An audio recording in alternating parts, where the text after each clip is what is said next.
See J-Rig's most recent stuff? I saw one of them where he was talking about a tier list of Ottawa Mayor I Oh, candidates, and watched and then that that was too. It was really good. absolutely I hilarious. was telling Khan about the his most recent video where he breaks in or he crashes the debate because he didn't get invited. Yeah, I didn't see that, but I just know it'd be gold. He starts yelling about the He's- wall. The And I Nobody's just bill love talking how about is the called the wall. Ottawa Wall, and we're going to secede from Canada, and then The slowly tier amalgamate list the rest of is Canada back into the Ottawa, with the tier Ottawa list as his video is capital. so good because he has clips of him talking to these like candidates. actual candidates and asking them what they think about the wall. Yeah, They're just like, oh man, I think he is one of the best comedians I don't on even. YouTube. He's I just should check when the election is. I think it's this week. have Might fun. actually be tomorrow. Are you voting? Yeah, if I It can better find out be. where. Yeah, Derek needs all the votes he can get. I oh voted in yeah, the I provincial. would definitely be voting Junior Egg. All right, we are I- live. So today we wanted to take a look at the film and TV industry. There's a lot of people, quite notably on YouTube and other forums, bitching about the state of film and TV, and we want to take a peek to see if it actually has been impacted the way that people are saying, or if it's just kind of like a, you know, an easy punching bag that really doesn't have much grounds in reality. So we're going to be taking a look at two primary things, like basically the money around how, like the way that I guess the money circulates and is used within the film and TV industry, and then also the cultural factors as well, as we felt that those are going to be the two main points. So, Price, if you want to kind of kick us off with your foray into uh, the money in Hollywood. We'll start off with the philosophy first, and then we'll move to money.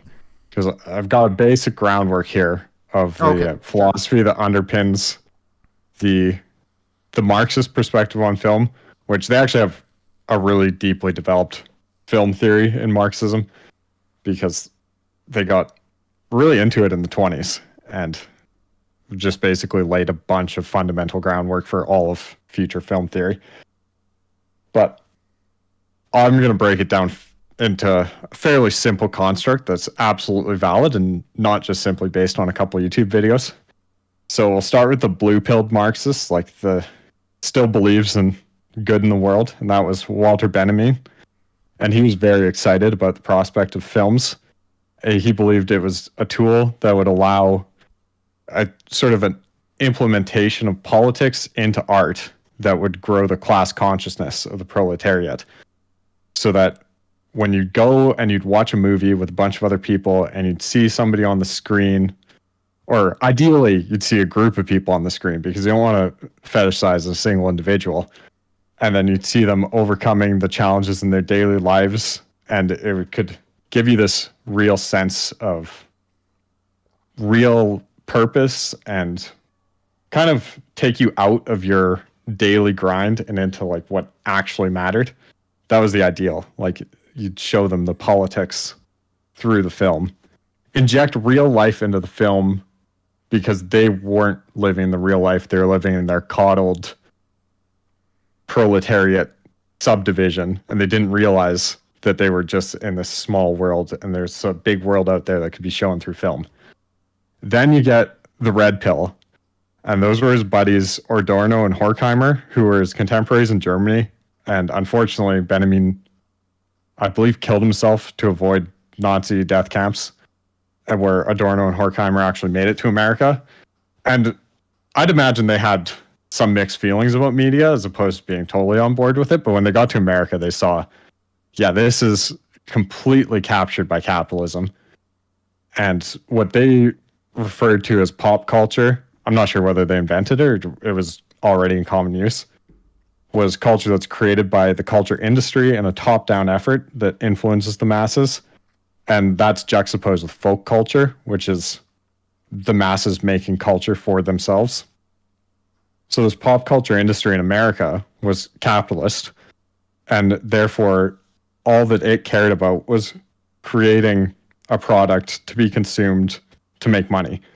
And this is in opposition to artistic expression or political themes in their films.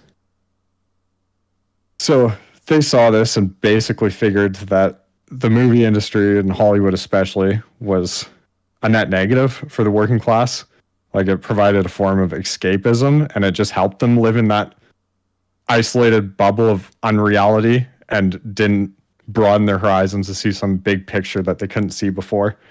So they viewed the culture industry in America as the enemy of the proletariat. And then there's the black pill of the Marxist theorists, and that's Fisher. And Fisher came along much later, looking back on sort of the history of Hollywood and how a bunch of people over time did try to do things in a sort of Benjamin fashion, display inequality in film and real world problems and the struggles of the working class. And Fisher looked at all this and he wondered, why isn't this inciting class consciousness and like a revolutionary attitude? And he basically proposed that it was actually a cathartic experience where people would be upset about their lives and they'd go to the movie and they'd see people on the screen that were also upset about their lives for the same reasons. And then the people on the screen would act out, and that the viewers watching it would vicariously act out through them and then leave cleansed of those negative feelings. Therefore, it was like a inhibition towards doing any of these things in real life. So I think that's the black pill of Marxism, because at that point he says that an explicitly counter-capitalist or revolutionary film only serves to propagate the capitalist consumer machine. So at that point, there's no role that film can play in overcoming the capitalist system. Film is entirely captured in a Fisher perspective. That's convenient. Yeah, like just write it off, eh? Just the whole enterprise is just completely written off. Can't be redeemed. Yeah, it's like it's so far gone that what you need to actually do is start a revolution in the streets. It always comes back to that. Go back to the original Marxist plans. Blood in the streets. So that's kind of like the, I guess, Marxist ideological perspective. Do you want to jump on the kind of financial incentives or so that Hollywood's been gravitating towards? I think this is where you see like what Horkheimer and Adorno were talking about, and they just took the critical lens to it, and you can really see it now. So I got all this data from The Economist, and they crunched numbers from 1996 to 2016 on every film that was produced and sold in North America. So in the first 1996 to 2006, one out of 12 films were sequels, whereas in the last 10 years, 1 out of 5 films are sequels, because sequels minimize your risk. They're going to outperform an original film. Although I do think that's kind of a little obvious, because you're not going to make a sequel of a bad film. So a sequel's definitely just a safe bet. But then the big change that I'm sure everyone has noticed is the superhero movies, because in the first 5 years of this analysis, there were 8 superhero films. In the last 5 years of the analysis, there were 19 superhero films. And I bet you there's many more superhero films in the last 5 years since this analysis. But the reason for the superhero films is that under their analysis, a $200 million budget superhero film earns $60 million more in the box office than a non-superhero film, which is absurd. Budget? Yeah, $200 million budget for both. So that $60 million difference, I would throw that in context with some other things that make a difference. That's by far the biggest one. The biggest stars, and at the time of this, that was Leonardo DiCaprio, for instance. He adds $10 million to a movie he's in. So making a superhero movie is 6 times more impactful than casting Leonardo DiCaprio. And then you have critic scores. And in the early days, those mattered a lot. A good critic score could net you an extra 4 million. And then in the last decade, it could only net you an extra 1 million. I bet you that's even lower now. Because that was Yeah, it's been trending down. Positive audience reviews, on the other hand, now that you have the internet and a lot more word of mouth, that's in the last 10 years, that was an 11.5 million increase. So audience reviews are 10 to 12 times more impactful than critic reviews. And then that was 60% of the factor in what makes a movie turn out box office revenues. And the other 20% that they could explain was how much they spend on advertising, which is simple. And then that left 20% unexplained. So their model explained 80% of the variance in box office takings. So what they suggested as summation is create a child-friendly superhero film that can turn into a franchise, budgeted at $85 million, distribute it on wide release in the summer, because in the summer you earn an average of 15 million more, cast 2 lead actors with solid but unspectacular box office history, and then with reasonable reviews, you should expect to make about 125 million. So that is going to decimate what sort of returns you can get in the market. So basically does just become a capital in, capital out business. If you can put in 85 million and make 125 million, you're going to have a lot of takers on that sort of deal. You're not going to have trouble finding funding. Yeah, if you can earn a 50% return, roughly speaking, for like in about a year, maybe 2 years, depending on how fast you can put it together, that's a pretty good chunk of change that you've just made. I think that really, to me, that really explains kind of the snowball effect of Disney's Marvel movies. There's too many Marvel movies on the docket for me to even keep track of at this point. It seems like, and it was just 15 years ago when there'd be one Marvel movie a year. Maybe there'd even be a year without a Marvel movie. Now you're getting way too many. 3 or 4 a year. The other interesting thing, speaking of Leonardo DiCaprio, is the outlier there, but in general, film stars don't have a big draw in terms of film performance in North America. The one group that does is comedic stars. So your Kevin Hart kind of deal, where people know his comedy style and they want to watch him do that comedy on the big screen. And then in foreign cinema, they want to see the stars they know and love.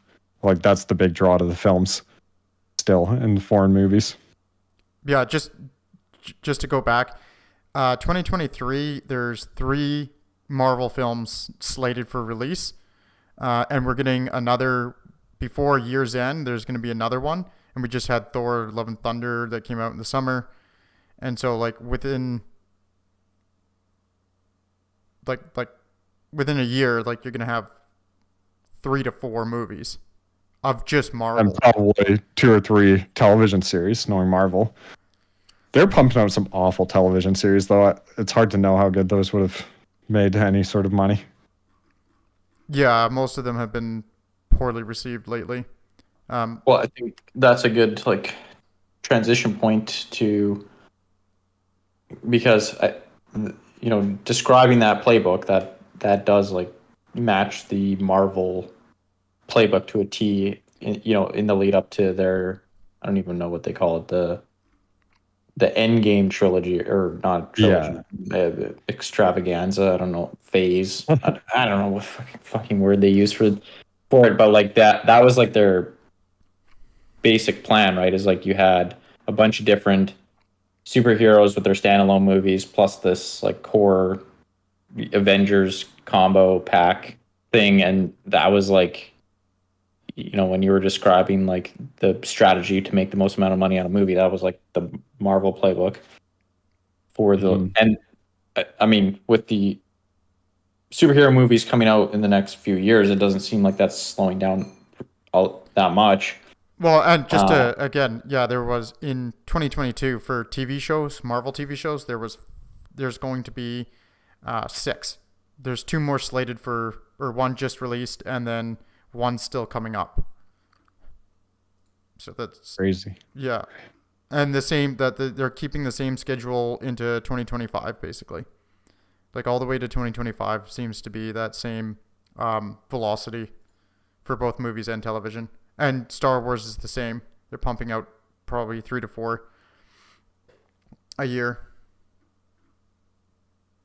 yeah, and I think even DC or Warner Bros. Tried to do that with their superhero. They didn't. They tried to copy Marvel's as it seemed as much as they could. It didn't really work out as well for them because they didn't seem to make One big anything. hit was Deadpool. That was DC, I think. No, Deadpool's Marvel. Oh, was it? Okay, then they had no big hits. I stand corrected. Um, it, Logan, I think, was their last big one. I think that was their last popular movie or Oh, last but well-reviewed one. actually, that's all Marvel as well. X-Men is Marvel, so that's gonna. Yeah, see, Yeah. DC is a failure. I'll just ignore that from now on. They're an outlier, doing so poorly while still trying to follow the script. It's probably Joker, actually, the last one that actually, because that's definitely DC. Yeah, I don't know if that follows. Like, probably legally a superhero movie, but very questionable.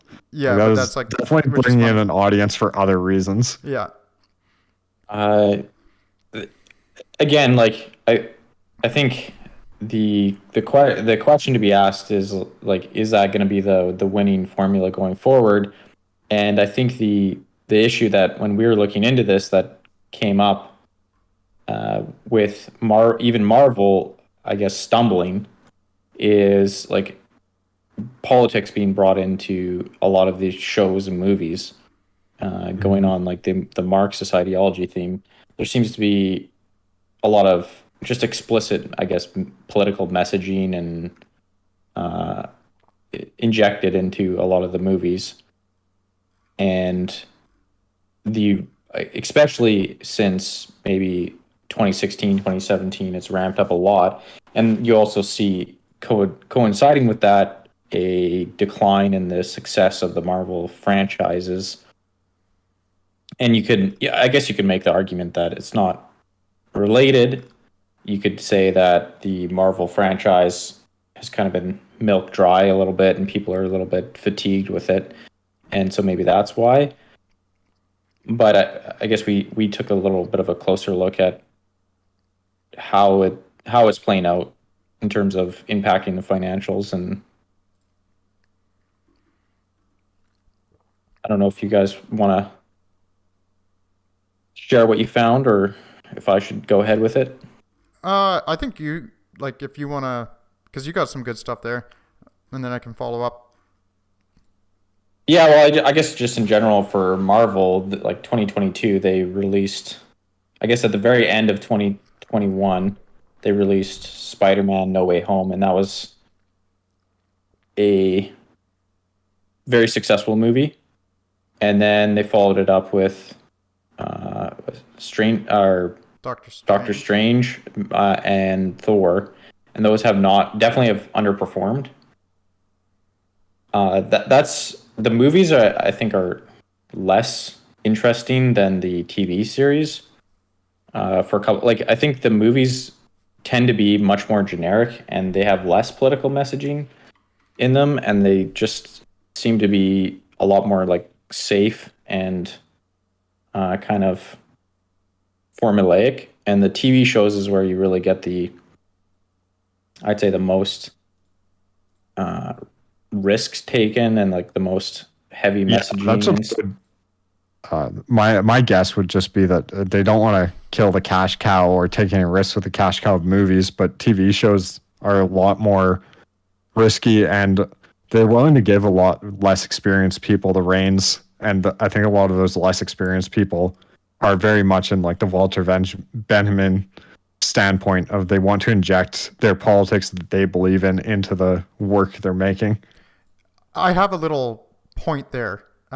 So I was just looking around for stuff along like cultural lines, and one of the first articles that popped up when I googled it is basically one of the filmmaking magazines reaction to Trump being elected, and they made it quite clear. Like, I'll pull up an actual quote just saying, "This was an election won on culture, on unchecked fear and hatred. A massive segment of our society has slipped from education and empathy. Their morals and perspectives have been twisted and perhaps irreparably perverted." Basically, their point throughout this article is that the culture of the American white hero, like they say this directly, like the white male hero has fomented a culture in America that brought about the rise of fascist Trump. Like, and they basically say this almost directly, and they then say, like, okay, the decision, like our responsibility as filmmakers and television makers is that we need to start educating the people, and it is our job. They say, direct quote, "It is our job to define our country's values, to define our culture. We collectively decide which stories get told, who gets to tell them, and who gets to see them." Basically, their whole reaction there was, this horrible man has been elected, and it's a part of, like, the cultural movie scape is partially to blame, so we can fix it through putting our own politics in there. Like, it is our responsibility to start making our movies politicized purely. And they say that they say that multiple times. It's another quote, "Our job is to use entertainment as a weapon." Direct quote from this article. And this is like one of the it's not like the premier magazine, but it's like one of the popular ones as far as I could tell. I definitely see a lot of Hollywood actors, not that they're in charge of the movies, but they have some influence. And you see a lot of Hollywood actors taking political stances, especially in the post-Trump era. Yeah, exactly. So it does seem like this has that. Is it Benjamin? Yeah, Benjamin is... Or Benjamin, yeah. I don't know if it's German or Jewish pronunciation, but yeah, Benjamin is the English spelling. Yeah, so that aligned quite well with what you were saying there, Price. Well, and it has that, like, deeply you want to believe it's true, that if you're working on a piece of art, you can suffuse your meaning into it and it'll be carried through to the other person and change how they view the world. Like, you can see where the idea has a lot of intrinsic draw. Yeah. And I would say it has intrinsic draw and works. Like, I do think, a lot of people's thoughts and ideas on the world are actually heavily influenced by culture, like movies and stuff like that. I think actually a lot of people learn that way. Not everybody is a rationalist who picks up a, nonfiction book and absorbs it. Yeah, and that's where I think the other theorists would be in total agreement, and also say that that's where the American Hollywood has been captured. Because depending on how far you want to go, yeah, it's either they are teaching you to consume and how to consume and what's appropriate to consume and what you should consume, or they're just straight up telling you whatever they feel like to brainwash you. Like, because if they tell you what you feel like, then you've already sort of expressed those feelings. Now you don't have to feel them anymore. There's just I don't know. It seems like there's always those three angles always seem to approach and kind of like almost they're mutually exclusive in a sense, but they can all be applied to the films from whatever way you want to talk about it. Well, I think that is at the root of kind of what we came to, is that on one hand you do have investors who just want to make a buck, and that would like definitely support the I guess your kind of captured capitalist Industry. a machine that just pumps out whatever the customer wants, whatever drivel they want in order to keep printing money. And then on the other hand, you have a lot of yeah, there's reason to believe, I guess, watching more modern productions, that there is the rank and file writer and director and actor in Hollywood putting their own messaging, and like Khan was quoting from some of these magazines, they say that directly, right? Like, it's our job to put in political messaging that sends the right message for America, or sends the right message for the world. And I think the one that you see a lot now, or like phrase, I guess, is like, it has to reflect the world we live in today. Modern movies and modern TV. It it it needs to be reflective of the world today, and that's interpreted as it needs to be diverse, and it needs to send a progressive message, right? Like, you can't have a movie that the moral of the story is conservative, or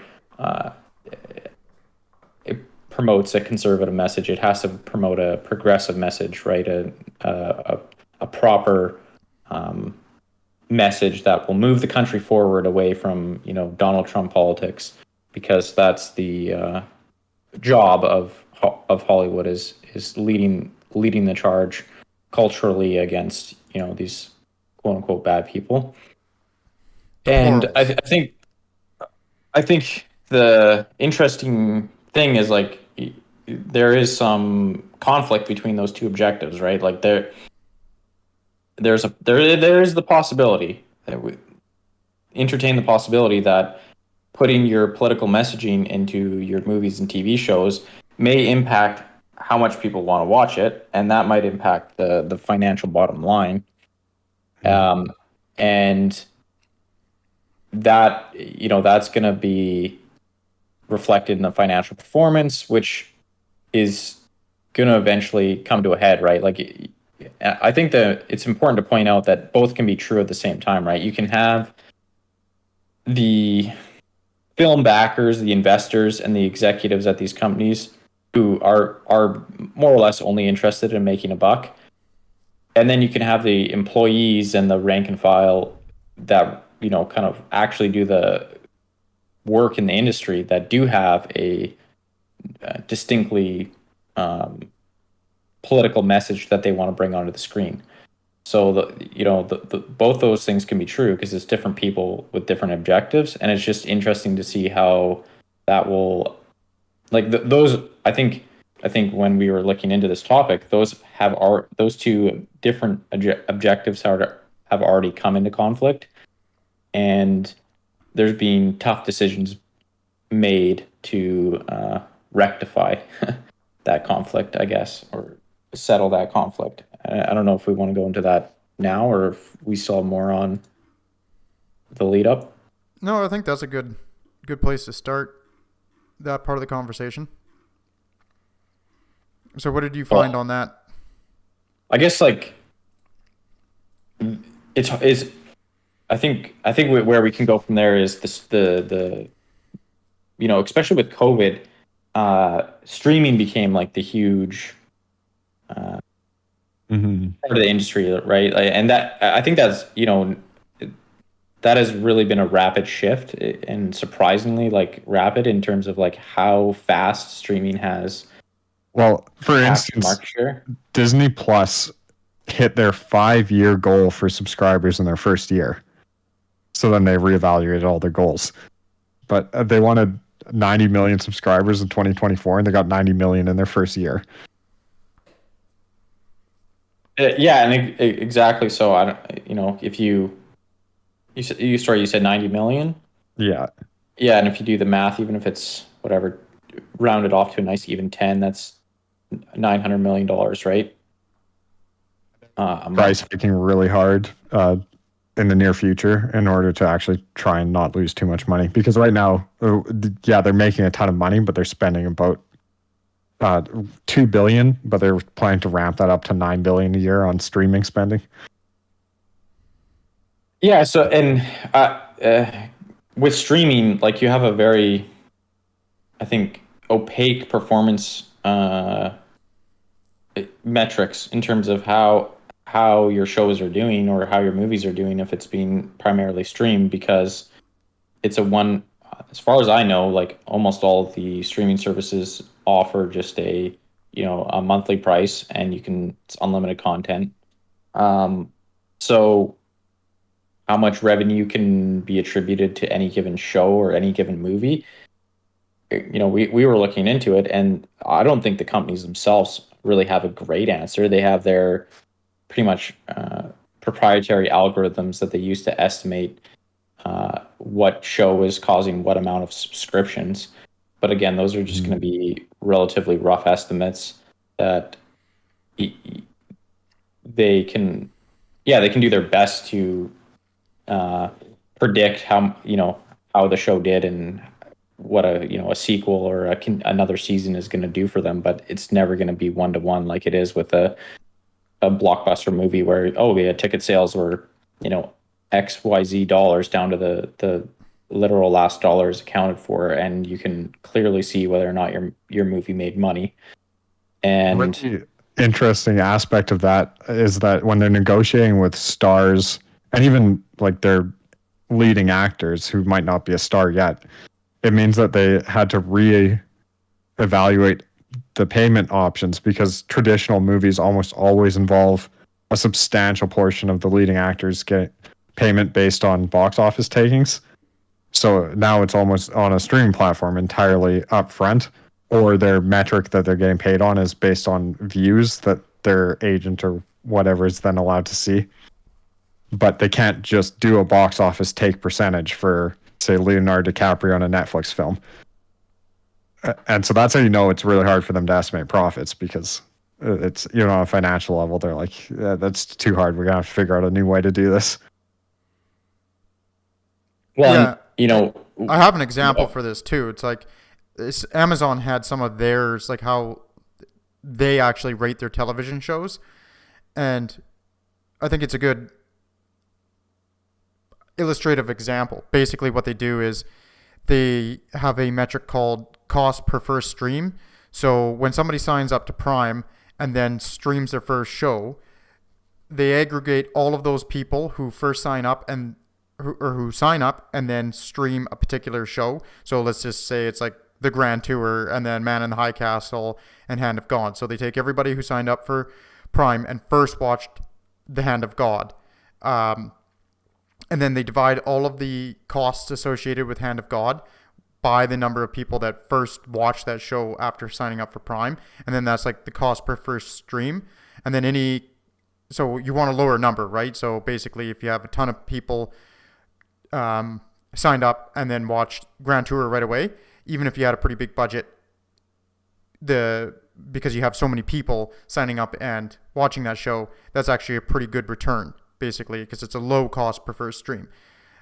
This was leaked back in 2017, so they might have changed, but you can tell that's a pretty rough estimate, and that's not great, because they might have just clicked on that show and like, I kind of watch it. I'm sure they have much more detailed and granular information about it, but even then you can still get a picture of, like, it's not, even with a lot more detail or detailed data, it would still be hard to determine exactly what shows are really actually the most profitable and which are doing poorly. So, like, yeah, basically when I was looking at this, I just, like, this was the best I could find. Like, it is really challenging for the companies even to know, but for everybody else to see if a streaming show or movie is doing well, it's very difficult. Well, and when you look at, I mean, Amazon has even harder time because your Prime isn't just the Prime is bundled in. Can't live without Prime. Well, basically, yeah, like Jeff Bezos says this about he's the entire media group for Amazon was built just so they could sell more shit on Amazon, like on their website. Like that was the primary function of it. It's a marketing campaign. Yeah, and so that Amazon's calculations are probably it's a feedback loop. Like how many people subscribe for Prime and then go and buy shit, and then how many people are buying shit and are subscribed to Prime but never watch a show. Like there's all the sorts of complicated stuff in there. But even for Throw like, in, it's got to be the most expensive advertising campaign of all time because they're at 16 billion on media content this year, and next year they're expected to spend 20 billion for Amazon. Yeah. It's just incredible. Like just tax that's more than write-off. Netflix. Yeah, it's like we can't make a profit. We have to write these profits off somehow. But even if you go to someone is like something like Netflix, which is much more cut and dry because it only does streaming, right? They look at basically uh, take any given viewer and they look at what shows they watch and how many shows. So they will attribute, say you only watch one show, you only watch Stranger Things. Well, then Stranger Things gets basically your whole subscription value attributed to it, right? But if you watch 30 shows in a month, then your subscription value gets split up in some, I'm sure convoluted algorithmic way to all different 30 shows allocated in some sort of process like I know that. what YouTube does to distribute YouTube Premium money, and that it's straight up watch time. Like they'll take all your watch time for the month, and then they'll divvy it up by how much you pay for your YouTube membership, and that's how much money you make. Because there's some guys that try to exploit the YouTube algorithm that I watch, and they purposely made really long videos and told you to watch it if you had a YouTube Premium, and those videos raked in a ton of money because it was watch time, not just videos. So I would imagine Netflix is something similar to that. Yeah, and again, like all of this stuff is pretty opaque because they don't want to release how they evaluate it because I'm sure there's competitive reasons that they don't want other companies knowing On any of Amazon, their how to know what things are good. what data drives it. But again, at least in situations where you can have a show that actually has like quite a bit of watch time and people are actually tuning into, but get canceled on Netflix because Netflix determined that's not the reason someone subscribed to their service. It's just a show that they watch in addition to other shows, and they don't actually sign up or stick around for that particular show.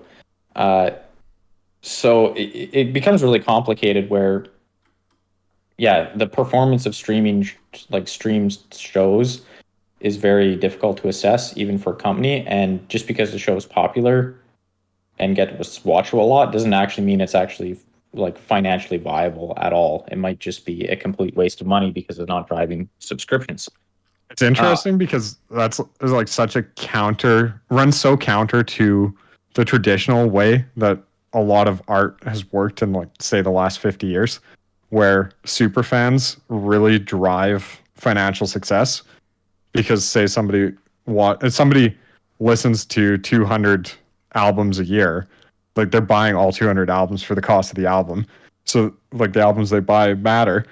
But then you get onto Netflix and say somebody watches 200 TV shows per year, like their influence on what TV shows get produced is actually very minimal because they're paying the same as someone who watches one TV show a year. Yeah, that's a really good point. And So it kind of like flips it on your head where like super fans are actually almost less or are almost certainly less impactful in this current streaming market than just your regular people who watch like a couple shows a year. And the other thing there is, I think then companies start to devalue them, and in one way that's kind of correct to do. But the problem is, when it comes to IPs, like the super fans are the ones who keep them going through the good, through the bad times, right? Star Wars went through some really rough patches, and It did it. small, Did it really? yeah, like it. I don't think it did. That's a stretch. Man, Well, I like was it only went through making like like 10 billion a year. It's just, oh man, it was no, really no, rough no. I mean time. like in between, like certain releases, right? Like not, in the modern era, but like a lot of like a lot of IPs, like they will go through tough times, and if those super fans are the ones who kind of keep at least a bit of interest going, and then if you can vitalize it, you can wind up getting actually like because they're there and they do keep things going enough.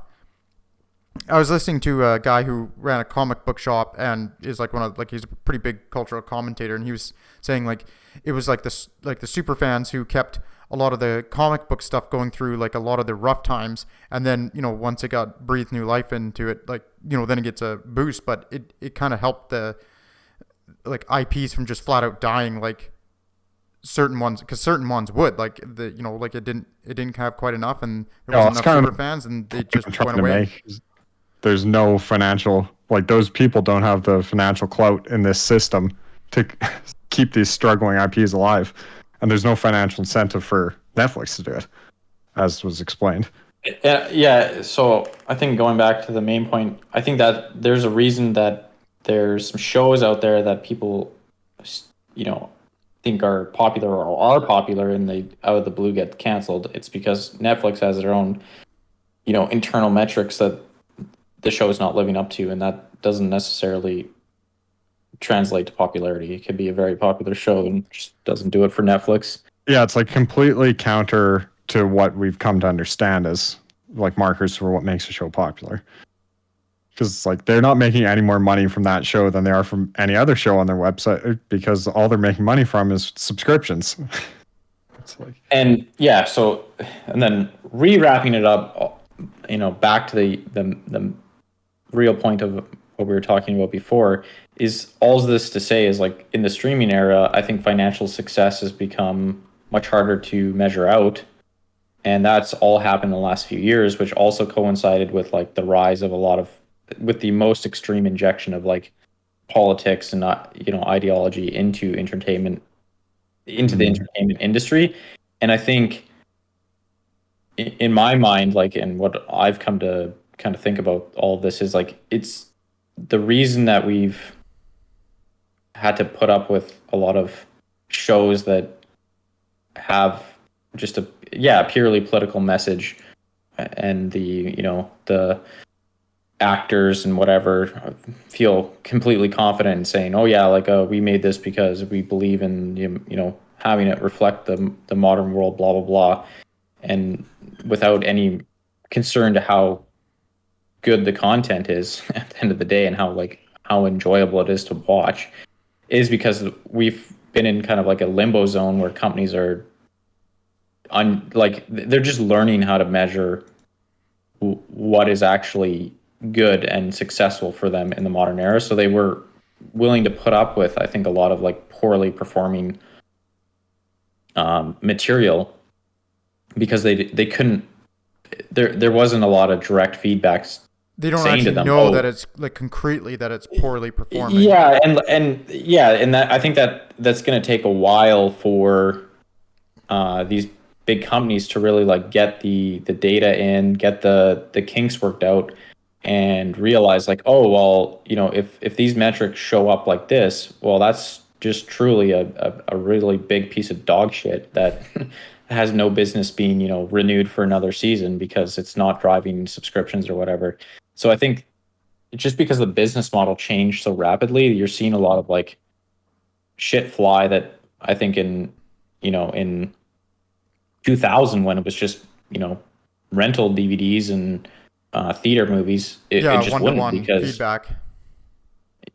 There would be no time for losing $40 million on this project or $100 million here. Just nobody would do it. And yeah, I think we're also in the days of cheap credit too, right? Where you can. Well, you could just keep, like, if you kind of were losing money, it's like, well, and you might not see it directly attributable to something. You can just go get another big loan. It's like, okay, that's fine. We don't know if this is being truly successful or not, this particular thing, but it's people are throwing cash around like mad, so I can just keep going with it. I think the motivation there's a little different, where they're splashing cash to try and get subscribers no matter how. Like they'll spend as much money as it takes to get subscribers, because that's one of the few solid metrics that shareholders have latched onto in the streaming business. And say and the shareholders are the ones that are utilizing the leverage and the cheap credit. Like Netflix has absolutely tanked quite recently because people have been pulling out. But surely there were people that were just leveraged incredibly high on Netflix, especially going into and during COVID. Well, and I think that does link back to just kind of like the whole tech industry, stock market, basically bubble, where it's like, disrupt every industry, like grow, infinite growth, unlimited potential because it's a tech company, and you've seen a bunch of quote unquote disrupted industries like have companies that exploded and there's money being thrown around like like just ridiculous, like WeWork, right? Tens of billions of Yeah, I dollars was going actually into going to WeWork, mention that one. Perfect and example. it was all about them acquiring as much office space as they could as fast as possible. And like Price was saying, it's the same thing. Like just acquire the subscribers, think about the cost later. Once you have the subscriber lockdown, that's all that matters. Well, now I think the reality is setting in that subscribers cancel and they move on, and there's choice in the market, and there's competition, and it's not an infinite market that will grow forever.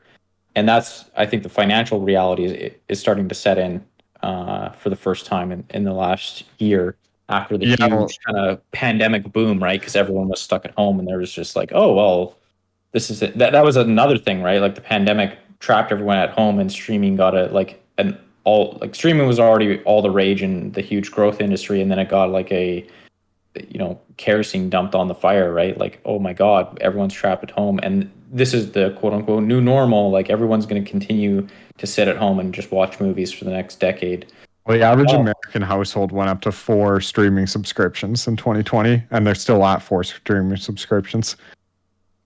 And that's probably going to start dropping. I think once you get a recession at some point, which might happen, I think we're going to see the pain, right? Like I think people will cut. Subscription services seem like an easy cut, right? Like it's a luxury. It's month to month. There's no contract. It's an easy budgetary expense to cut. And now that it's pandemic's over and done with, you can actually go out and do stuff. I think there will be a pullback on streaming, and that's gonna.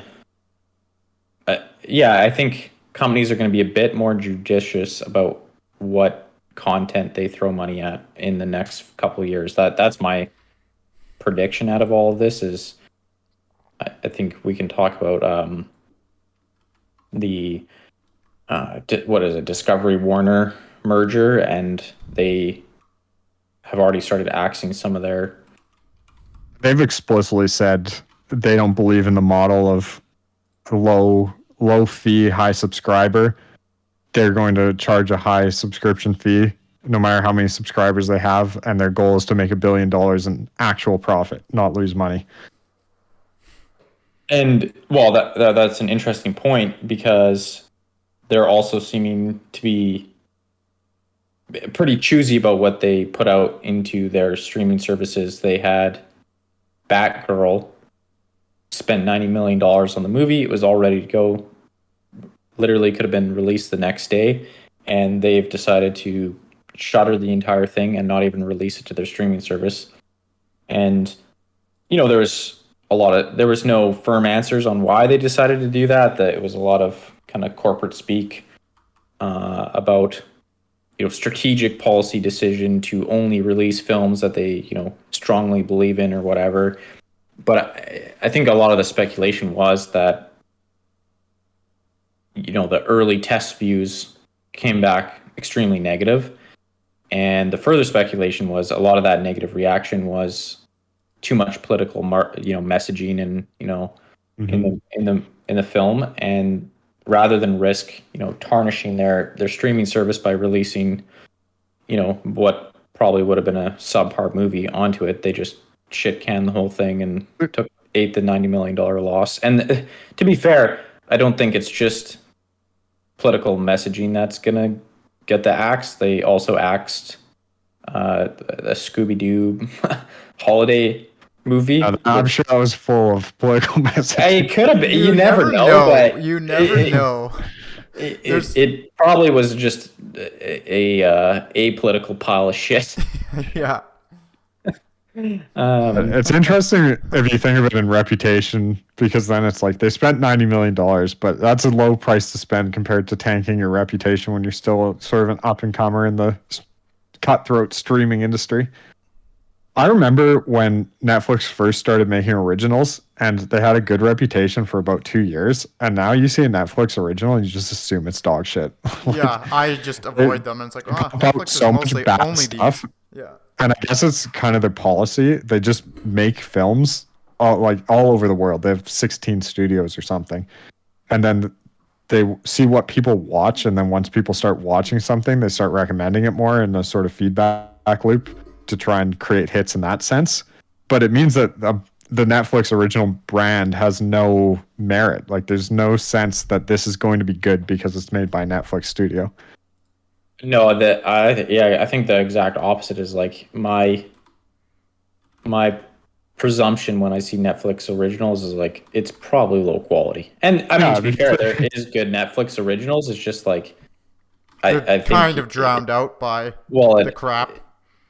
it definitely plays into Price's point where it's like I think they just throw a lot of shit at the wall and like one or two sticks, right? Like, and they're fine with that. Which If they wanted to make like a Netflix silver studio or some way that you could distinguish which Netflix studio was producing it if they wanted to create a reputable studio still, but they definitely don't seem to be taking that action at the moment.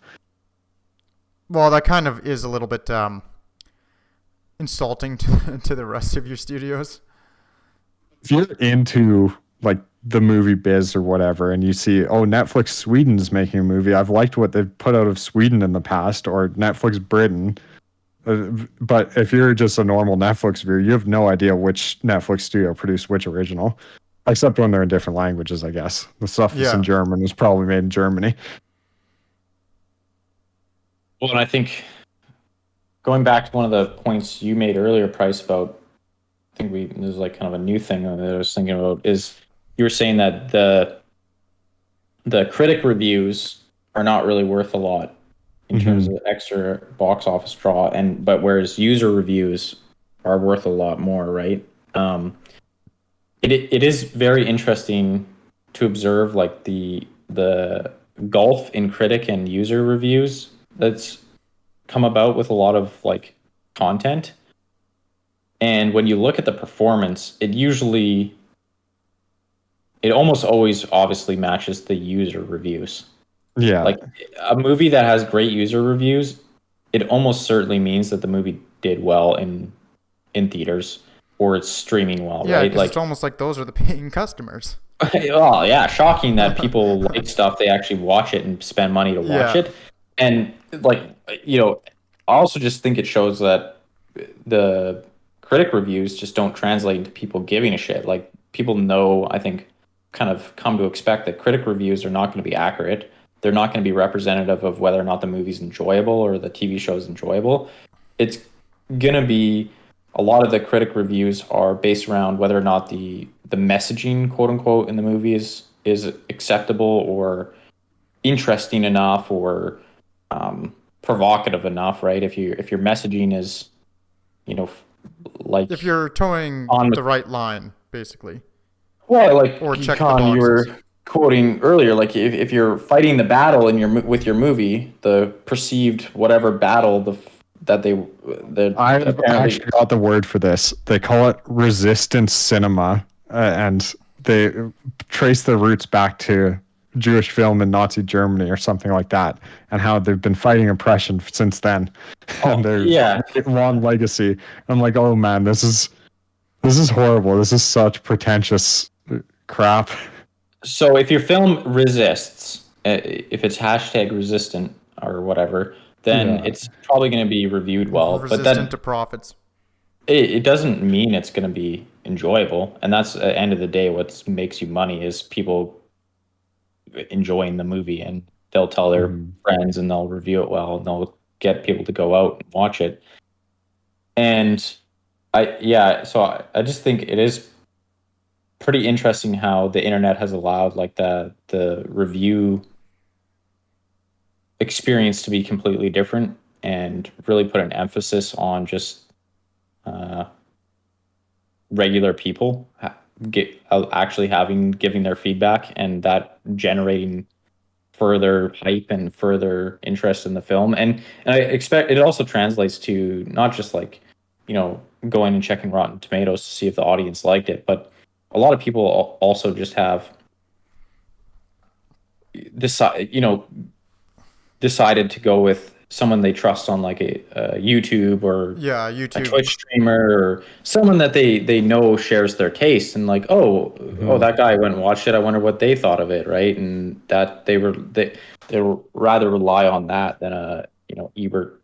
Or they have their internet community that they discuss things with, and they can pick up the vibes from there.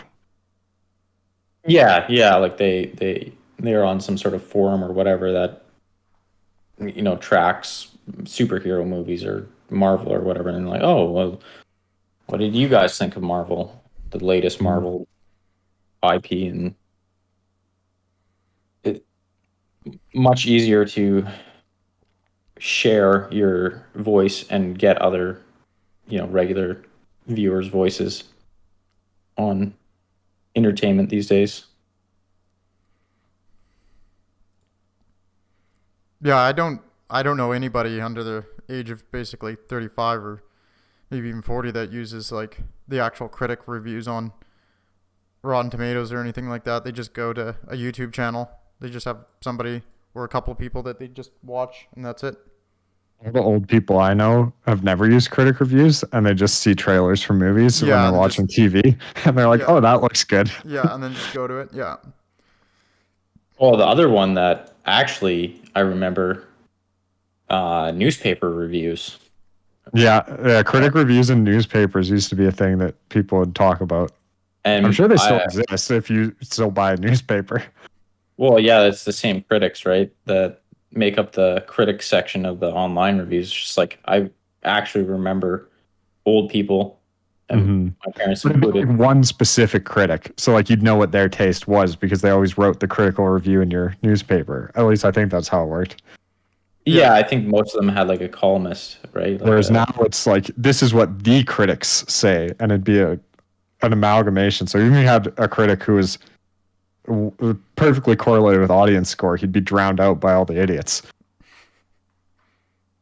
Yeah, that's true. That's actually a good point. Is like now with aggregating websites, you're always going to be seeing the critic consensus, not the individual critic review, unless you go well out of your way to or deep dive out. Check your sources, which who does that? That's just psychotic. Oh, you always see the spicy ones where it'll be like 5 or 6 critics with a 10 out of 10, and then the 7th critic is like that was a 7 out of 10 at most. Like, I'm being generous here. And you're like, I want to read what this guy has to say about it. I just only want to be honest. Yeah, like if you do go into it, there's usually 1 or 2 outliers in either direction.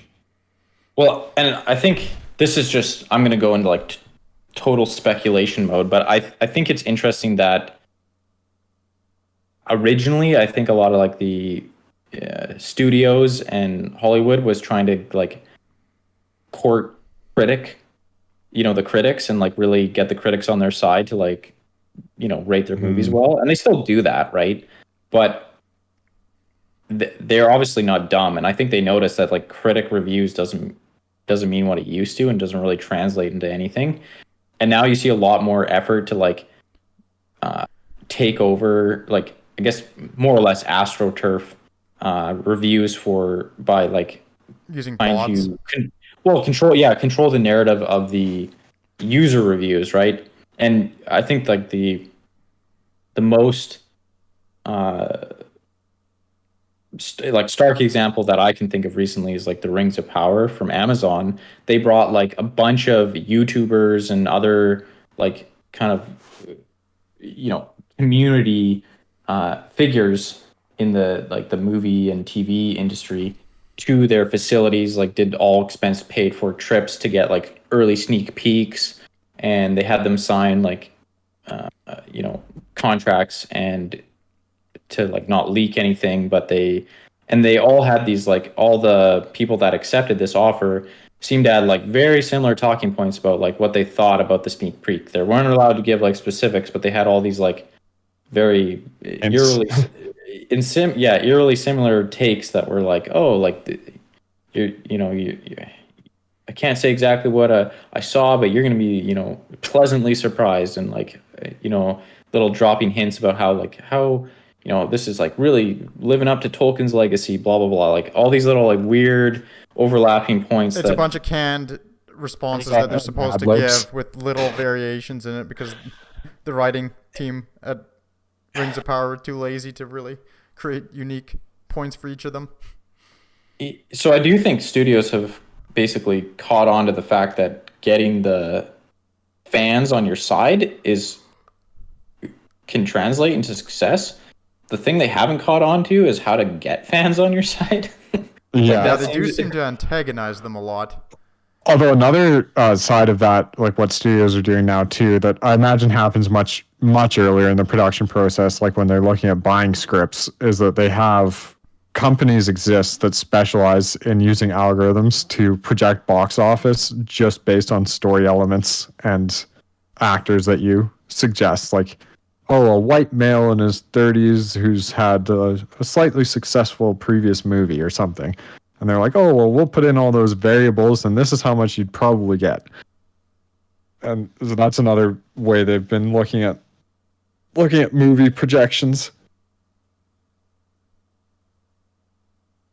Well, that's interesting. It just seems like they the studios want the fan to get the fans on their side. They just have no ability to do, like, I can't think of a more idiotic way to go about convincing the internet that that your show's good than doing like a clear, disingenuous, like paid for basically shill campaign with a bunch of content creators. Like, that's exactly the type of thing the internet will latch onto and just like shit on for being inauthentic, because that's exactly what it is, right? Like that's not how you get people in the internet culture to back your content. Like that's just going to get their defenses up at the start of it, right? Because I think in the internet era and like on the internet, like authenticity is like king, right? And when you do these like backdoor kind of shady tactics, it immediately just like red flags people, like, oh, maybe this isn't as good as they thought it was going to be, and therefore they have to resort to these disingenuous kind of bribe campaigns to get good press. It's like, if it was truly good quality content, they wouldn't have to. And I feel like the best way to get fans on your side is just make a good product. Like there can't be a trick to it. Like that, like you're talking about, it just comes off as disingenuous if you're attacking the fans instead of just making a good product. well, and even if you have a good product, like the last thing you want to do to market it on the internet is like try to buy off the content, like the people that make reviews and stuff. It's because it's like people are then, even if you have a good product, people are going to think, they're going to be suspicious. So it's like, make a good product and then just let the product speak for itself. That's how internet marketing works. Speaking of that, the show I seen recently that had a massively positive reception on the internet was Cyberpunk Edge Runners that they ran on Netflix. It was made by CD Projekt Red, the game studio that paid an animation studio to make the anime. And it just basically came out of nowhere. Like, people knew it was coming, but there wasn't much hype. And fans just got obsessed with it from both the cyberpunk genre and the anime genre. there's a huge crossover thing that ended up in a bunch of people buying the like video game that it was based on, and people got really hyped about it, and it was just all grassroots, as the internet should be. Yeah, and I just like I can't think of an example of where I'm sure there's one or two, but like I just really can't think of an example where a company basically, bought their publicity on the internet and it worked out well for them. Like it just always seems to, end in failure and just backfire, right? Like even if they have a half decent product, and because it's interesting to like view the contrast with House of the Dragon, which was like very similar, like fantasy series follow up to another popular, is like a sequel in a sense, like it's part of an existing IP and all this stuff. And I don't remember seeing hardly any like advertising or hype around House of the Dragon in terms I of like. didn't even realize it was out. Like they did not advertise on a medium that I saw. But that show is actually doing quite well, and people are receiving it quite well, and I think it's because, and Yeah, on Rotten Tomatoes, because I was looking this up before the podcast, like the Rings of Power has very bad audience reviews, despite having damn near perfect reviews for critics, of course. But the House of the Dragon has pretty good for both, and people seem to be pretty happy with it. And I don't remember any sort of like antagonistic, insulting, or like inauthentic messaging from HBO. It was just I wish I knew what it was supposed to be a sequel to, but it was just a blank spot in my memory where it's not really a sequel. I think it's like a prequel. It's like it's before the events of. it's just making a joke about a joke. Oh, I'm retarded. I was just trying to make the joke that Game of Thrones is something that's just memory hold because of the last season.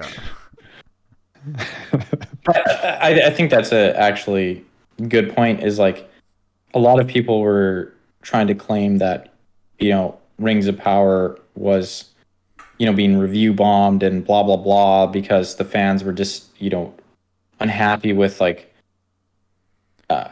whatever, like the direction of the show or whatever, and like it just seems like if there was going to be what would you say, like a reflexive backlash against any show, you would think would be like the sequel to or the next in the series of Game of Thrones, because people were left with such a sour taste in their mouth from season 8 of Game of Thrones. I'm telling you, people are just treating it like a new start because they've totally memory hold the original Game of Thrones. It's like you can't even deal with it.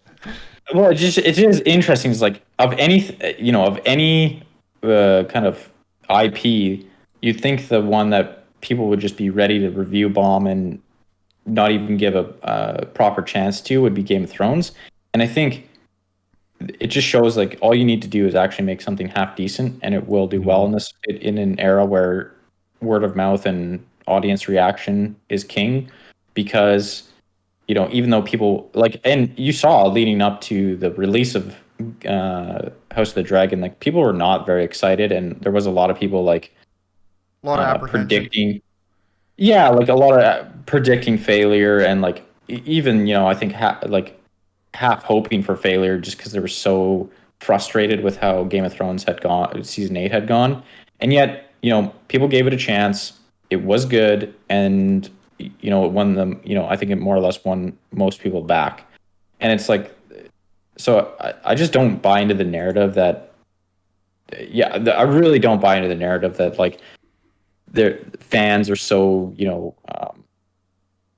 biased and predisposed to like stuck in their old ways or whatever, that they won't give stuff a chance. Like fans will give that's a good point, because every piece of shit IP a chance, and if it's actually good, it doesn't matter what came out previously, they'll consume it. Like they're not that picky. And it's so funny too, because I was like looking through explanations for why critic reviews and audience reviews are so discrepant in the modern era.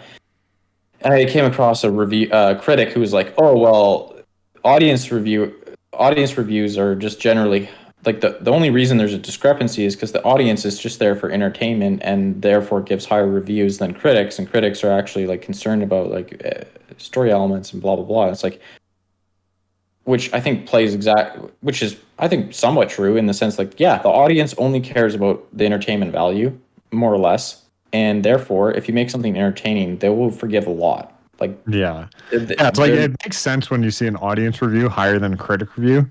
The one that's so bothersome is when you see a critic review so much higher than audience review. And it's like, man, Well, the critics should know that people want to see an entertaining show, and if it's not entertaining, they should rate it accordingly. Like, well, that was the interesting thing is like that critic did explain a plausible explanation for why you do see audience scores higher than critic scores for many movies. That I think that's a plausible explanation. Does not provide a plausible explanation for the other direction, right? Like, yeah, exactly. if audiences are just there for entertainment and critics are just that much more discerning and interested in like the nuances of the film, then why would they ever be rating anything higher? And I think that that I kind think of a ties perfect back to example of that is like the Rings of Power. It's like got really good critic reviews, and the audience reviews are abysmal. And you look at the actual critic reviews, and a lot of it is just like they're ignoring like the glaring holes and issues in the lore and really sloppy writing, and it's very I just think it's if only they were really interested in the artistic aspect of the film and cared about those things. it's Schrodinger's audience, right? Like on one hand they just want to be entertained, but on the other hand they're like so critical of previous IPs that they're just waiting for the option to downvote and review bomb, and like I don't know, it doesn't make any sense. It's like I don't think you can argue that audiences just want to be entertained, and on the other hand, like argue that there's a huge mass of people just waiting to review bomb certain IPs just because they don't like the politics or don't like it. Just doesn't. I don't know. And I would say, It like, doesn't generally speaking, I would say that like the audience is pretty forgiving, even of like the political themes, if it's so long as it's not like brutally heavy-handed. There's quite a few, I would say, media pieces that I've seen that definitely had its fair share of political pandering and ideology. And while I didn't enjoy it that much, like a lot of people they're like, it wasn't enough to really bother me, so they gave it good reviews. So yeah, I would 100% agree there. It doesn't seem very likely that the audience is just waiting to review bomb anything and everything that has like any sort of like political slant to it. Well, I think like I think that leads back to like talking about the different groups in Hollywood. I think one thing or a happy coincidence for Hollywood executives and the rank and file of like the people, the true ideologues that believe in the what was it, resistance film industry, Resistance cinema. Well, the executives, I think, kind of found a great excuse, a preemptive excuse for why any given project might not do well, right? If you include some ideology, and then you drum up some preemptively drum up some story about toxic fans, then if your movie doesn't do well, then you can just be like, hey, it was the toxic fans. The fans, like they just hate progress, and therefore they didn't support the movie. And what can you do about racism in 2022? It's just too prevalent, and that's why as an executive of Disney, that we just didn't. Yeah, this one just didn't hit the mark. And then if your film does well, then no problem, right? So it's just an insurance call. Yeah, you made your money. You look good. You don't even have to comment anymore. Like, and I think, yeah, it's an insurance policy on the performance of your movie.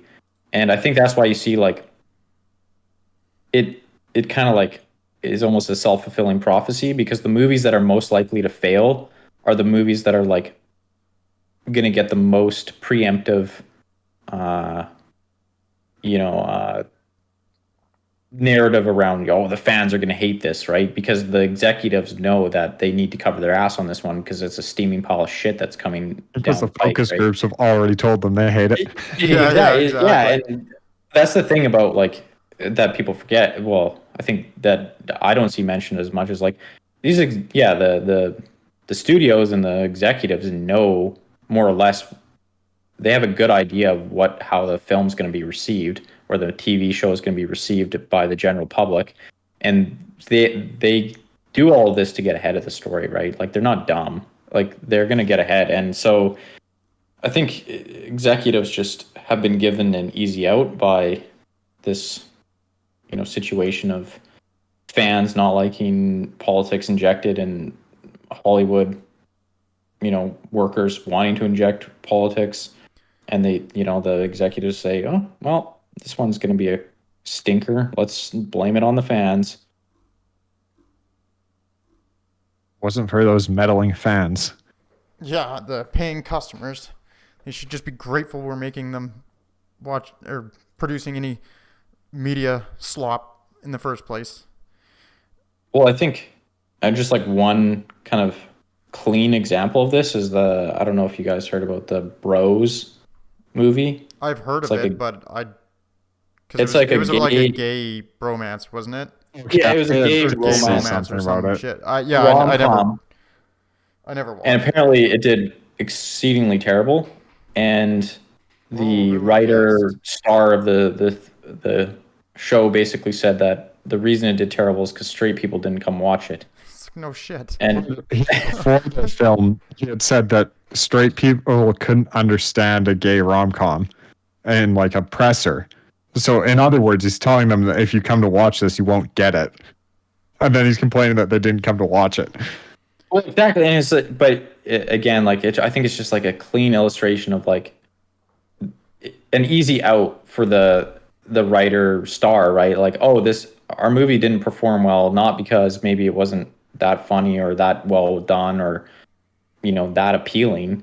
It didn't perform well because straight people are just bigoted, like that. I don't know how I came across it, but I read a review on that by a gay person from New York who watched it, and he's like, it made sense. It was like a huge inside joke if you were gay in New York. Like there were a lot of inside joke references to the gay community in New York. And he said it's understandable that it did terrible because if you weren't in the gay community in New York, it was like you wouldn't get half of the references. So the writer / star is just stupid. And Well, just incredibly niche, and then they're like, Yeah, "Whoa, it's like how did this super niche there's film that nothing- we explicitly told people was super niche before we even and then aired you're it not do well?" you're left aghast that you didn't make any money because nobody wanted to watch a super niche movie. It's like you're a moron, plain and simple. Like that's But- just but there's nothing even else to then- be said there. Right, he did, instead of taking accountability and saying like, "Oh, we didn't," you know what I mean? Take the easy out and just say, "Well, people are bigoted and they didn't want to come watch this," right? Yeah. Like, Yeah. and obviously executives or any other employee is gonna, if they can, they're gonna take that cynical path. That just, why take the blame? Why take the personal blame and the personal responsibility for failure when you could just blame it on something else Yeah, that just gets it's just good the press, straight right? people's fault. It's like, no, you just made a niche movie, and nobody, like the average person, doesn't want to watch a niche movie. Well, that was a big part of like COVID as well. People were blaming COVID for poor performance for certain movies when things were opening up, and it's like they were doing that well into this year as well, like into 2022, saying like, oh, it's COVID times. It's like, like across most of America, like it's been done for a while now. But Man, COVID wasn't over in Hollywood until Top Gun Maverick. That was when COVID was over. Crazy. Tom Cruise saving Hollywood single-handedly. ending COVID, ending the Yeah. pandemic. God, he's such a hero. It's amazing.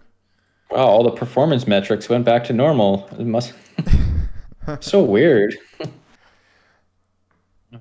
Is it us that's making bad movies? No, it can't be. I want to kind of talk about just like making bad movies in general, because this is something that I found really interesting. So, particularly after like the George Floyd incident, there was a huge push in like Hollywood, in general, like the film and TV industry, to get proper, like, quote unquote proper representation. So one of the things that has happened is that, like, diversity hire, like everybody hears that, but that is actually seeming to be like such a huge problem now, because a lot of these companies, like, so CBS, like they, because a lot of people talk about like, oh, you know, the diversity hires or whatever, and then of course the response is that's like that's a fake or a faux argument that, you know, diversity only increases like the, you know, like we're not hiring unqualified people, we're just, you know, getting the representation up to, you know, what's appropriate, like you're just being racist basically. But something like when I was looking at this, because I wanted to see if, because there had been like a lot of accusations flying around about like diversity hires, and people, like I've run across like various people on YouTube and whatnot complaining about it, and it's like, well, it's just like one random guy, like maybe he's full of shit. But I actually found some stuff on that, and the academy, like they actually have like a representation and inclusion standards now. So if you want to qualify for best picture, you have to register all of the detailed personal information about everybody involved in making that movie, and it has to meet two of the four diversity standards, basically making sure that you have like enough black people, enough women, all of that. Like, so if you even want to be considered for best picture, you have to have a laundry list of checkboxes met for diversity hiring. So that already, like, so that's something interesting. And companies like CBS, like they mandate that their writers' room are at least 40% Black, Indigenous, and people of color, and 50% for 2022 to 2023. That was for 2021 to 2022. So there's also a another system called the Array Crew, and it's built by Oprah Winfrey, Taylor Swift, and then Ava DuVernay, and it's basically a database of like people who work in film and movies and TV who are basically non-white men, and more than 900 production companies use this listing to draw their talent from, meaning that basically there is actually in Hollywood a huge diversity hire push going on. And so like when we're talking about like a lot of the movies, because one of the things I noticed with films is in television, there are so many dumb writing and continuity errors, like just retarded errors that just make like a child should figure out. And this is in top multi-$100 million budgets. Like, and there's always going to be like certain small little plot holes, but a lot of these, like for instance, the new Rings of Power, there are so many egregious errors that are like just so obvious to anybody who even read the books and knows anything about it. Like, it's just mind-boggling that like a $500 million company could make such mistakes. And I actually think that this is like in large part, like actually a really large part, like this diversity push, because a couple of guys, they did a big investigation, and they were writing on Barry Weiss's Substack, and so they started interviewing on the record, but just anonymous, a whole bunch of like screenrunners and whatnot, and basically all of these people are saying like, I can't give anybody who is not basically a white man show notes, because I'm gonna get, I'm worried about being pretty much called a racist. So then like if you can't give show notes to a big chunk of your staff, there's no way that you can correct issues. And then if you're also hiring a whole bunch of people who are like clearly going to be much less qualified than because you like if you're going to be hiring a ton of people who, because like looking at the proportions of the states, like in particular, it's still 60% of America is white, and that's without any Latino modifiers, and they've already moved, like they're already moving up to like 50% or so of like non-whites into these, like into the production companies and whatnot. It's like you're already like massively lowering your talent pool, and because of that, you're gonna have a lot of unqualified people. And I came across some other interviews of people who work in the film industry who are bitching about this. Like there's one guy, he works in film in Atlanta, and he's a black guy, and he's like it's impossible. He's like, I worked with a company because I'm black, and they hired 80%. It was all 80% black people, and they had to fire a huge chunk of the staff and replace them with white people because it wasn't like they weren't qualified. And he said it was an unbelievable nightmare because he wound up just like he's like now people look at me thinking like I'm not competent, and it's really frustrating. And so all of this is to say that I think a lot of the problems with like modern movies actually in the recent times, like just all the brutal plot holes and CGI fuck ups and whatnot. I think a lot of it does kind of come down to the like diversity hiring when you are pushing to bring in a whole bunch of people that are definitely not going to be the most talented just because there's not nearly as many of them, so the pool is a lot smaller. And then when you also can't give them notes, because a lot of these people that they interviewed from the Barry Weiss column, like they said they were terrified. It's like you just don't say anything. Like you just have to pretend. Like one of them said, like you just go as woke as you possibly can and parrot everything because that's like the way to play the game now. And so if you aren't able to give notes and you have to parrot like the creatively bankrupt lines, then it's just impossible to actually like produce anything of value, like, or produce like a good TV show or a good movie, because everything has to revolve around like a left-wing message, and then your talent pool's severely reduced. And then for the ones that you are working with, you can't critique them, you can't fix their work. And the funniest thing is, like, I have a friend she's in a different industry, but it's a hyper male dominated one, and she said that she doesn't know if she's getting appropriate feedback because all of her feedback is always positive, and she doesn't know if everybody's just scared to give her, a woman, critiques. She says really, really frustrating because she's like, I can't get better at my job because I don't know if I'm actually doing it right. And she says, I know that they're scared. Like, she's like, they're legitimately, they just don't want to, like, they're worried that I might, freak out about it. And it's really, like, it's really frustrating. So I think that's actually it's not something that I saw talked about. Play a factor, but it just, like, the fact that there is still like decent stuff coming out means that it's still possible to make. Oh yeah, absolutely. It's not all suck. garbage. Like, it's not like, not every movie that's coming out in TV shows crap, but I do think it's why you see. I think it is a part of the reason why a chunk of the television and movies that are coming out are just.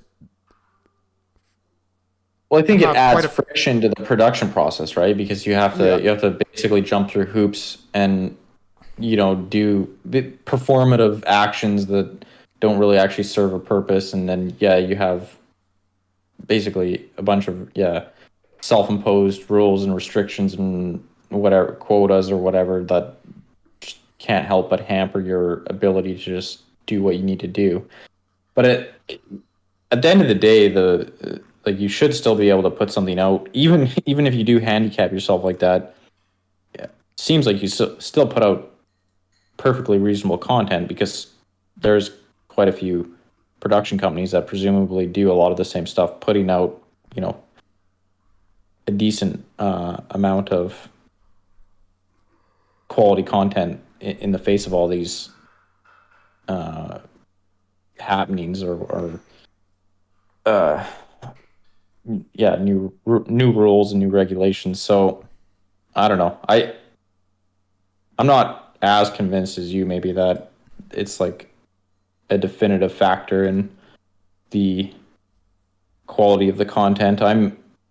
I lean towards, like, a lot of it is seems to be financially motivated. Like you were touching on like the CGI and stuff. I think a lot of that is just In corners. yeah, like cutting, like like price per Exporting stain. CGI work to China. Yeah, and just like when your best return on an investment is just pumping out, reliable, similar superhero movies or whatever, and all these superhero movies need CGI and they need a crazy amount of it. I mean, what's Christian Bale was just recently did an interview where he was saying his time filming because he was the villain in Thor, the Yeah, newest in the new Thor, Thor. and his like quote was basically like it's just like a monotonous grind day in day out because all you do is stand in front of a green screen and you don't even know which green screen that day you're supposed to go to, and they tell you to go to green screen B and you don't, and then you show up to green screen B and they say, oh, this is B.3 or whatever, and they send you another one, etc., etc. And it's all CGI'd, it's all cut and paste, and obviously they cut corners to make more money because any dollar cut in cost is a dollar more profit. I think that explains a lot of like the quality concerns, I guess. Well, like they do have like a crazy pipeline, and so yeah, you would have to start producing a lot of junk or lower the quality because you can't spend 2 years like getting it perfect. You have to pump it out in 6 months, so it I can think go to I the think editing bays. where I Other agree thing with with you. I was going to just say another thing with the fact that the Academy Awards is trying to enforce it is, first of all, good riddance. Like the Academy Awards is already a joke. And then secondly, most films probably don't care. But the ones that do would actually be the ones that are potentially artistically interesting. And then like it'd be the most potentially interesting films, you would think at least, that are experiencing the brunt of the handicapping from these diversity quotas. Otherwise, they couldn't be considered for the awards that would theoretically be handed out on artistic merit. Yeah, I don't think the awards are quite as big of a deal. I just think like if you have What else is forcing them to do this other well, than the like awards? well, it's the CBS itself, which is a huge production company. Like they have massive studios, right? They're imposing like 50% of the writers have to be like BIPOC, right? It's like that is going to have an impact on. Well, I was gonna say, I think the area where you probably get the most, where your argument has the most merit is like the writing, because I feel like writing is one of the things where there so much of it is like individualistic talent, and if you are bypassing like the best of the best, like that's gonna most directly impact the quality of the product.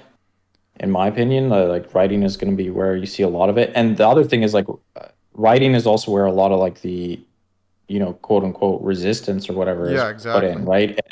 And so that goes above and beyond just like diversity hires. It's like everyone in the writing room is now concerned about making sure the writing is conveying a message that fights the good fight or whatever, and then And that's that has to end up like you put that constraint on yourself. That just seems like a recipe for disaster because you can't just think about what makes the story move forward in the most logical and entertaining way possible. It's like, no, now you have this other concern of like, does this message, does the writing and the plot and all this reflect the world we live in today? And it's like, okay, well, now you're gonna have to constantly make tweaks to your writing that is that one of are the things gonna. that they covered in this article as well. Just saying like quite a few of the people that they interviewed, because they interviewed a lot of the writers, basically said that like they're just doing tons of self censoring. They're like, this is like one of them said, it's like this is very much McCarthyism. Like it's everybody has to self censor. You have to be constantly worried about how you're like what characters are doing, what they look like, all of this stuff. You cannot concentrate on just writing an interesting story because you have to always be worried about, okay, if I write this, like who's it going to offend? And then is my boss, like is, like somebody higher up going to come down and look at this and get mad at me for it? And then, is that going to cost me my job later on? And I won't get work again because I wrote this one script that had, something problematic in it. And like multiple people that they had interviewed said that there's a completely chilling effect that is spread throughout all of the writers' rooms in Hollywood. Inverse McCarthyism. Bring back McCarthyism. Keep politics out of my Hollywood. Yeah, that's true. Anyone with political leanings, well, explicitly left-wing political leanings, but those are the ones who want to put their leanings into the movies. Don't see many pro-Nazi movies being made, I don't think. Just for some reason, it just doesn't sell well. Well, you don't see a lot of like. I guess there was Birth of a Nation. That was a hit. Yeah, 100 years ago. Maybe it's going to make a comeback. They're going to do a sequel. That's what they're stopping us from having. We can't have a 2022 Birth of a Nation because of these people. Gotta get the merch deals, and then another spin-off, and then a mini-series. Yeah, man, of all the remakes they're making, and they still haven't redone Birth of a Nation, missed opportunity.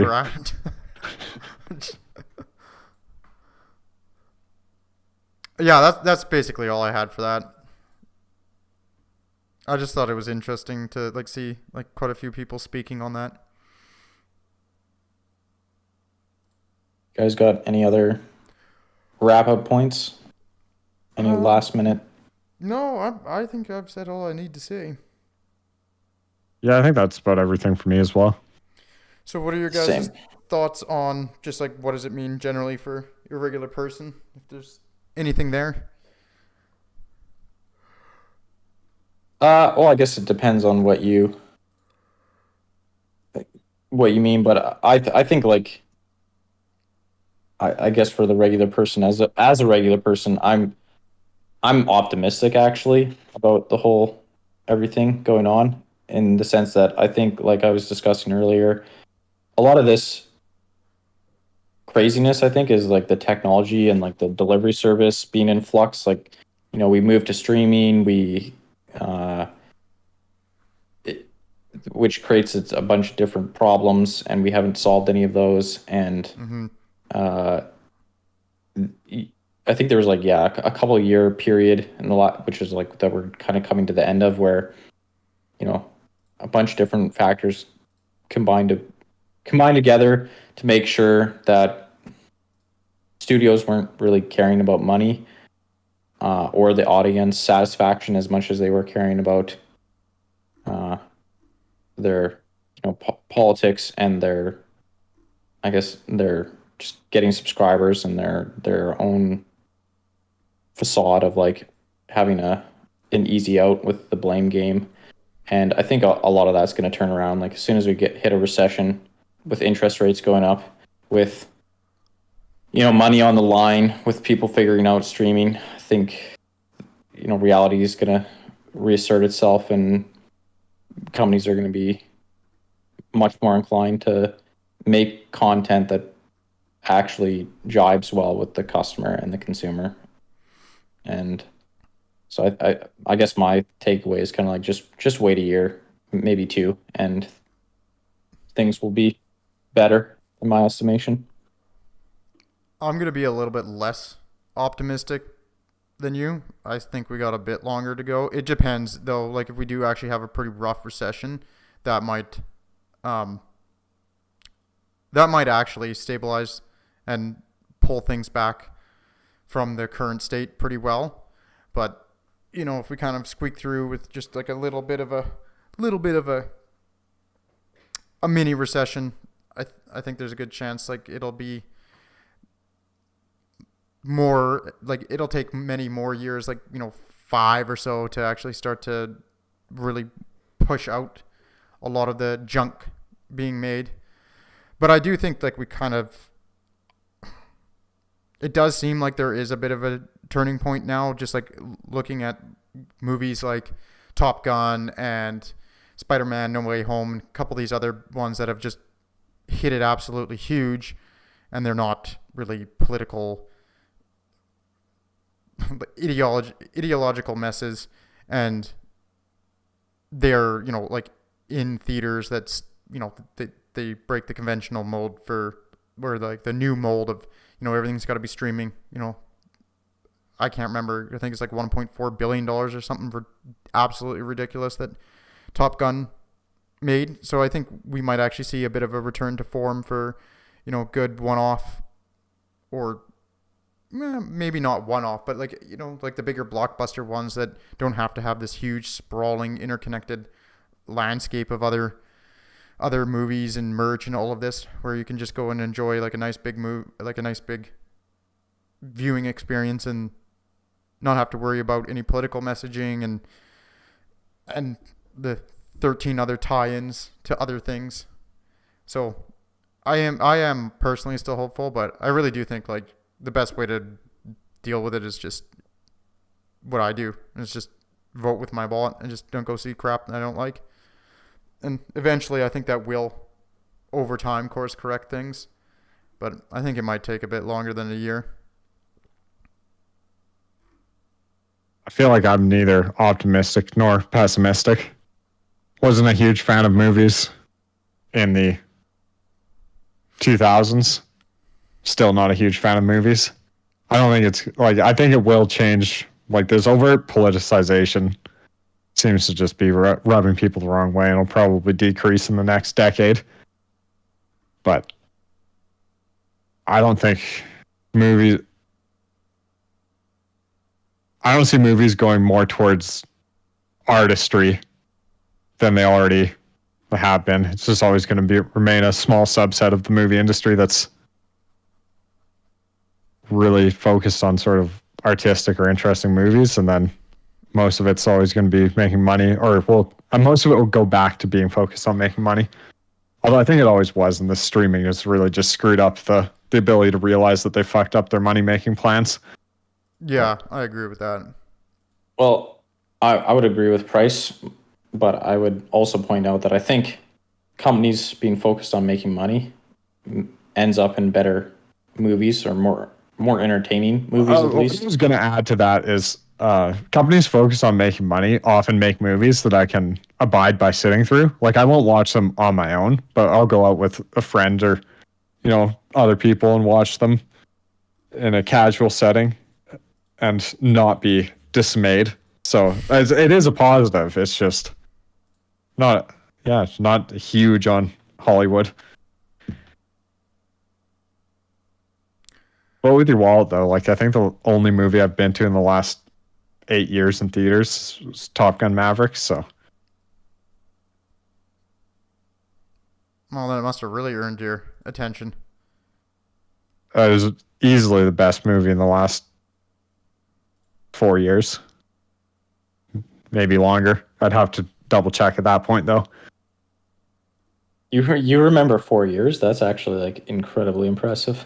Well, I just don't think I've seen a good movie in the last 4 years. Like, I'm thinking the last good movie I saw was La La Land, and I don't remember what year that came out. I think it was 2017 or 2018.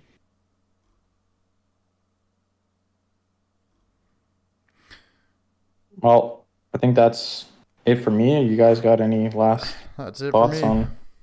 Yeah, that's it for me. All right. Well, thanks for listening. Peace. Peace. Peace.